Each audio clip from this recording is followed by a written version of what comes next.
Assalamualaikum warahmatullahi wabarakatuh. Shalom, Om Swastiastu, Nama Budaya. Hari ini saya akan menjelaskan tentang kegiatan pengajaran saya sebagai dosen. Ini berikut adalah mata kuliah yang saya ampu, yaitu ada yang teori, ada yang praktek gitu, ada juga yang adalah kombinasi antara teori dan praktek. Contohnya adalah matematika terapan dan metode perencanaan dan perancangan. Nah, di sini biasanya metode yang saya gunakan tidak hanya berupa ceramah saja, tapi juga menggunakan problem based learning gitu. Nah, untuk yang teori murni sebenarnya tidak hanya ceramah di situ, tapi juga ada class discussion dan juga small group discussion, dan juga kadang kalau membahas sebuah kasus atau menguji sebuah kasus, saya menggunakan pendekatan problem based learning. Nah, untuk yang praktek, untuk yang riset ya, dan juga skripsi, biasanya pendekatannya lebih ke problem based learning. Sedangkan untuk yang menghasilkan sebuah produk yang konkret atau desain, biasanya saya menggunakan pendekatan metode project based learning. Untuk pelaksanaan perkuliahan, karena kebijakan pihak kampus masih menggunakan tatap maya begitu. Nah, tatap muka biasanya kita gunakan, tapi selama pandemi ini kita menggunakan tatap maya atau online learning. Jadi kebijakan kampus dia menggunakan pembelajaran yang sinkronus, yaitu berupa tatap maya atau online learning, bukan e-learning yang asinkronus. Walaupun sebenarnya saya sudah mencoba membangun e-learning secara mandiri, tapi untuk pelaksanaan yang berlaku di kampus saya, jadi saya mengikuti kebijakan dari kampus, yaitu menggunakan online learning atau tatap maya yang sinkronus gitu. Nah, untuk mata kuliah teori biasanya di set itu 2-3 SKS, tergantung beban pembelajarannya. Biasanya sebelum mata kuliah dimulai, seminggu atau 2 minggu sebelumnya sudah saya bagikan atau serahkan kepada mahasiswa untuk mendapatkan ringkasan silabus dan juga rubrik penilaian, supaya mereka bisa mempelajari apa saja akan topik-topik apa saja yang akan mereka pelajari, dan juga apa yang akan dinilai begitu. Lalu dari pelaksanaan mata kuliah ini dibagi, itu ada tatap maya selama 50 menit. Terus juga ada sebenarnya kuliah mandiri, tapi bisa berupa, lebih banyak ke tugas kelompok, walaupun juga ada kadang-kala saya juga menggunakan untuk tugas individu gitu ya. Biasanya tatap maya itu 50 menit, tugas kelompok itu 50-100 menit. Nah, itu dilakukan setelah tatap maya selesai. Nah, di dalam tatap maya tersebut ada delivery-nya berupa ceramah, dan dikombinasikan dengan interaksi berupa forum diskusi, yaitu bisa dengan metode class discussion antara dosen dan mahasiswa, atau dibagi mahasiswanya dalam kelompok-kelompok kecil dengan pendekatan small group discussion, atau jika ada kasus yang ingin dibahas, metode yang saya gunakan biasanya problem based learning gitu. Jadi untuk problem based learning ini bisa mereka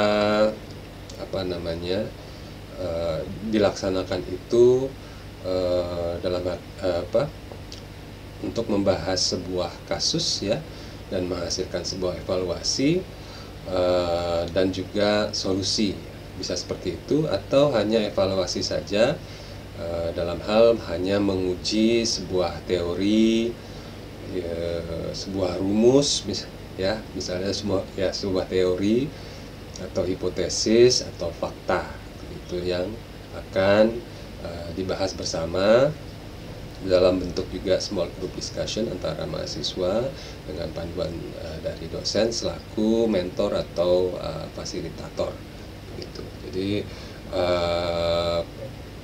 kalau PBL digunakan lebih fleksibel begitu, tergantung tujuan dari atau hasil yang ingin dicapai gitu. Bisa hanya sebuah sekedar evaluasi atau justru sampai ke solusi gitu. Terus assessmentnya itu adalah dari catatan kuliah harian individu berupa logbook gitu, yang mereka catat, yang adalah temuan-temuan yang ditemukan di dalam kelas selama tatap maya maupun tugas mandiri atau tugas kelompok. Terus maupun pada saat pada tatap maya itu juga ada forum diskusi. Di situ ada temuan-temuan yang mungkin mereka menarik untuk dicatat atau menjadi catatan penting buat mereka juga, ada insight yang baru gitu ya. Terus juga adalah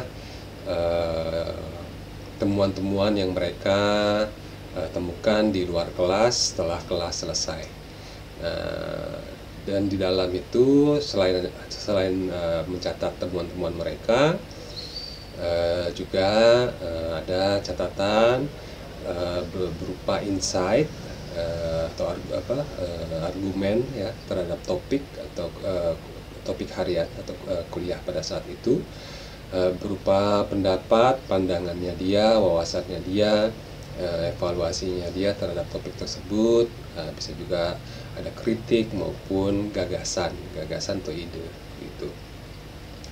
Nah, setelah itu masuk ke tugas individu atau juga tugas kelompok, itu sekitar 50-100 menit. Interaksinya adalah tugas mandiri atau tugas diskusi kelompok kecil atau small group discussion gitu, terhadap sebuah topik atau kasus yang perlu mereka bahas secara mandiri atau bahas secara bersama, secara kolaboratif gitu ya. Dan di assessnya itu berupa laporan tugas mandiri atau laporan tugas kelompok. Dan karena ini masih online, makanya juga saya tidak hanya untuk mengakses hasilnya, tapi juga proses diskusi mereka. Jadi yang saya lihat keaktifan mereka, pendapat mereka selama mereka membahas bersama begitu. Di situ juga menjadi penilaian saya. Jadi perlu ada rekaman diskusi, rekamannya berupa video call begitu antara mereka. Nah, untuk kriteria penilaian itu yang sudah ditetapkan dari prodi arsitektur kami di universitas kami itu kehadirannya 10%. Terus juga tugasnya sebesar 35%, lebih besar. kita nilai di tugas. Terus juga UTS sebesar 25% dan UAS 30% gitu. Nah, selain itu, karena saya bilang tadi juga, bukan saja hasil yang kita lihat, tapi juga proses dan juga perilaku dari mahasiswa secara individual gitu ya, selama mereka di kelas, selama mereka diskusi, itu yang kita akan nilai gitu. Itu untuk mata kuliah teori. Nah, untuk mata kuliah yang sifatnya praktek ya, itu biasanya bisa sampai, sebenarnya bukan 2-3 SKS saja sebenarnya, ini bisa sampai dari 3 sampai 7 SKS, maaf belum diedit. Mata kuliah praktek ya, itu biasanya seperti biasa juga, seminggu atau 2 minggu sebelum mata kuliah dimulai, itu saya bagikan ringkasan silabus dan rubrik penilaiannya kepada mereka, supaya mereka pelajari apa yang akan mereka lakukan, topik-topik apa saja, topik utamanya gitu ya, untuk praktek ini, dan apa hasil yang harus dicapai gitu, dan juga penilaian apa yang akan dinilai oleh si dosen begitu. Nah, tatap mayanya sekitar 100 menit, itu delivery-nya ada pengarahan, lalu langsung dilanjutkan dengan interaksi berupa bimbingan asistensi dengan pendekatan problem based learning atau project based learning, tergantung dari hasil yang ingin dicapai. Kalau hanya berupa evaluasi dan juga solusi gitu ya, proposal gitu ya, proposal solusi atau proposal ide atau gagasan, itu bisa bentuknya problem based learning. Nah, ini biasanya untuk mata kuliah yang untuk riset ya. Kalau yang desain atau studio atau kerja praktek atau juga kuliah lapangan, dan juga tugas akhir, itu biasanya saya menggunakan metode project based learning. Berarti hasilnya lebih konkret di situ, dan juga berupa produk, yaitu desain, berupa gambar desain dan juga market gitu. Nah, setelah itu dilanjutkan dengan kuliah mandiri, bisa di dalam kelas maupun nanti juga di luar kelas. Itu dalam kelasnya sekitar 100-600 menit. Di luar kelas itu bisa mereka lanjutkan sendiri di luar jadwal dari yang ditetapkan. Nah, interaksinya ya, mereka mengerjakan tugas itu secara mandiri, maupun kalau dia adalah tugas kelompok itu berarti ada interaksi diskusi kelompok kecil atau small group discussion di situ.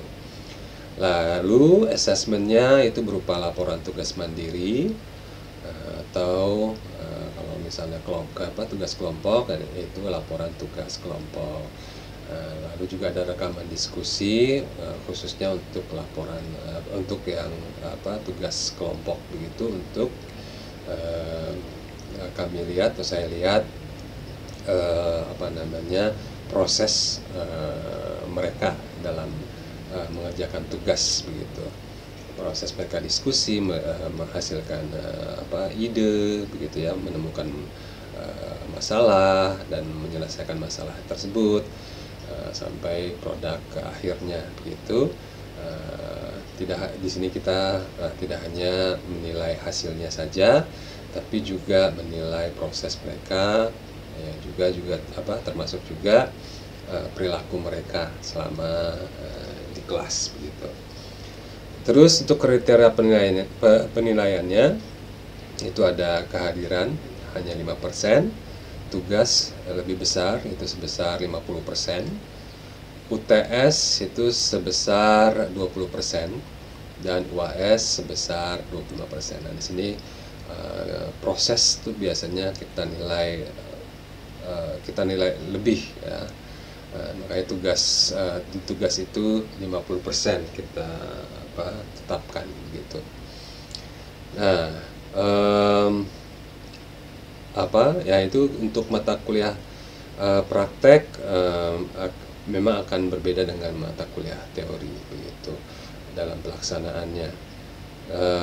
Dan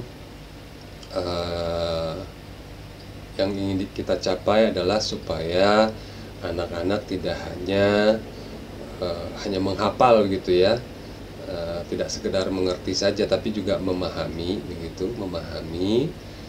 terus dan bisa mengaplikasikannya, bisa mengevaluasi dan bisa menganalisis dan mengevaluasi, hingga kalau untuk yang mata kuliah praktek sampai mereka bisa meng-create atau mendesain begitu pelaksanaan untuk mata kuliah yang saya ampu, yang saya laksanakan selama ini kepada anak-anak.